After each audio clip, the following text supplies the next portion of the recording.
안녕하세요. 금융 소비자를 위해 유익한 경제와 금융의 이슈를 찾고 해설하는 머니 트렌드 시간입니다. 보시는 그림은 AI가 마법을 부리면서 수정구슬로 투자의 미래를 들여다보고 있습니다. 무슨 일일까요?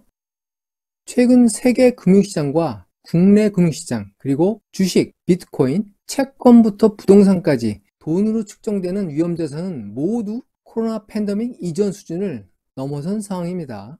경제는 이제 간신히 회복세고 백신 접종 시작에도 코로나 팬데믹은 아직도 기세가 등등한데도 불구하고 말이죠.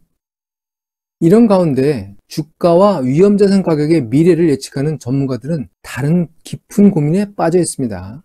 2008년 금융위기 이후 코로나 팬데믹까지 세상의 불규칙성, 불확실성이 증가하면서 경제금융 전문가는 예측력을 상실했습니다. 이것은 곧 펀드 매니저 등 투자 전문가들의 안전 투자 관리 능력의 약화를 의미하는 것입니다.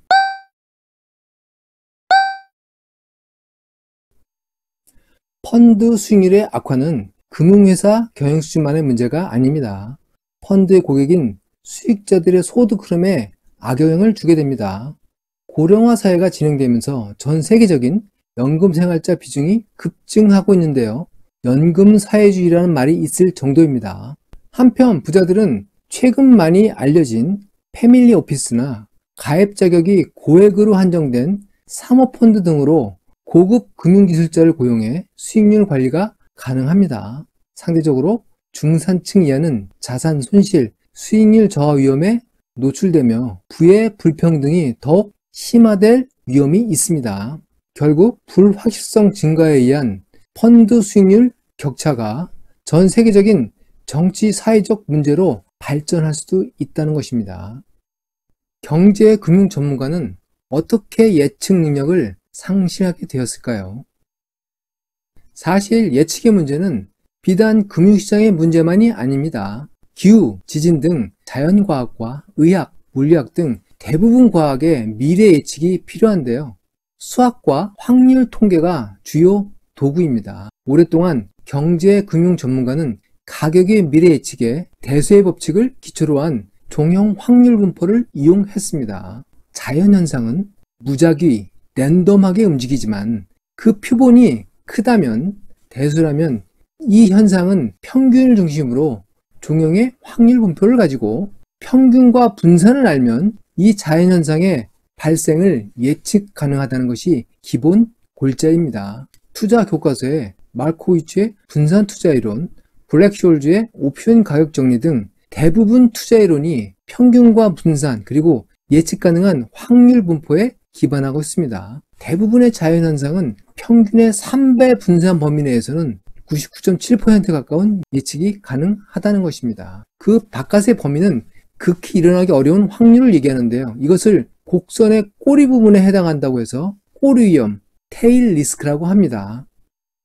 문제는 이 꼬리 위험이 걷잡을 수 없이 높아진 것입니다. 1997년 옵션 가격 결정 이론을 만든 경제학자 숄스가 참여하는 등 수학으로 중무장한 헤지펀드 롱텀 캐피털 매니지먼트 LTCM사가 설립한 지 3년 만에 혁혁한 성과를 보이다가 무너졌습니다. 이러한 상황을 물리학자는 카오스로 분석합니다. 카오스란 한마디로 유명한 나비 효과처럼 자연현상은 예측하기 어렵다는 것입니다. 이후 닷컴 버블과 2008년 금융위기를 거치면서 높아진 꼬리 위험이 경제 금융시장을 급습했는데요. 이것을 나심 탈레브는 블랙 스완이라고 이름 붙이기도 했습니다.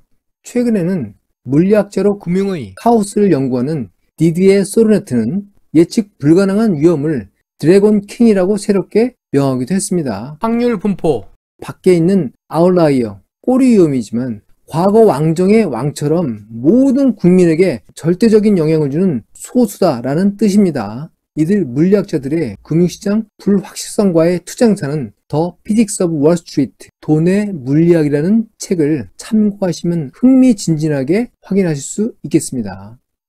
그런데 이 금융시장의 불확실성에 강력한 도전자가 출연했습니다. 이와 관련한 토픽을 헤지펀드 전문지 Institutional Investor, IT 관련 기업 이슈 전문 기업 매거진 패스트 컴퍼니가 다루고 있습니다. 물리학의 예측 이론을 들고 금융 전문가를 배제한 헤지펀드 설립을 통해 금융시장에 참가한 대표 주자로는 르네상스 테크놀로지의 짐 사이먼이 있습니다. 2008년 금융위기에도 놀라운 성과를 기록했습니다. 그러나 코로나 팬데믹에는 이들도 속수무책이었습니다. 2020년 3월 20일 다우지수가 연초부터 27% 하락했을 때 대부분 헤지펀드는 10% 이상 두 자릿수 하락을 기록했는데요. 이 중에서 AI를 활용한 자산운용사 J4캐피탈은 플러스 4% 수익을 기록을 했습니다. 시장 대비로는 31% 이상 시장을 이긴 기록을 남긴 것이죠. 이를 놓고 드래곤킹을 잡는 새로운 사냥꾼으로 딥러닝이 등장했다고 주목하고 있습니다. 보시는 것은 패스트 컴퍼니가 2020년 5월 18일 J4 컴퍼니를 자세하게 소개하는 기사입니다. 사진은 펀드 매니저 없이 자율적으로 시장을 분석하는 워크스테이션 모습인데요. J4 캐피탈의 딥러닝은 스스로 시장을 판단하고 주문도 직접 처리하며 약 60%의 승률을 놀랍게 기록한다고 합니다. 이 딥러닝 AI를 설계하고 운영하는 제프 그릭만은 60세의 컴퓨터 과학자로 투자 자산 운용에 대해서는 문외한이라고 하네요. 2015년 6월 처음 론칭한 딥러닝 AI는 S&P 500 주식시장에 대해 수십억 번의 연산을 통해 자기 학습하며 어떻게 투자하는지는 아무도 모른다고 합니다. AI는 24시간 스스로 투자 중이며 레버리지나 파생상품 투자를 아직 하지는 않고 있습니다. 투자는 AI가 담당하고 그릭만은 마케팅이나 자금 모집에 신경 쓰고 있습니다. J4 캐피탈은 1천만 달러 소규모로 운영 중이며 표준적인 헤지펀드 관행으로 2% 자산관리 피와 20% 성과보수를 받으며 출금에는 제한 없이 자유 입출금을 허용하고 있습니다. 대부분 헤지펀드는 입출금이 일정 기간 제한되어 있습니다. 이 모습대로라면 기존 자산운용업계의 혁신이 불가피합니다. 특히 펀드 매니저가 필요 없어지는 것이죠.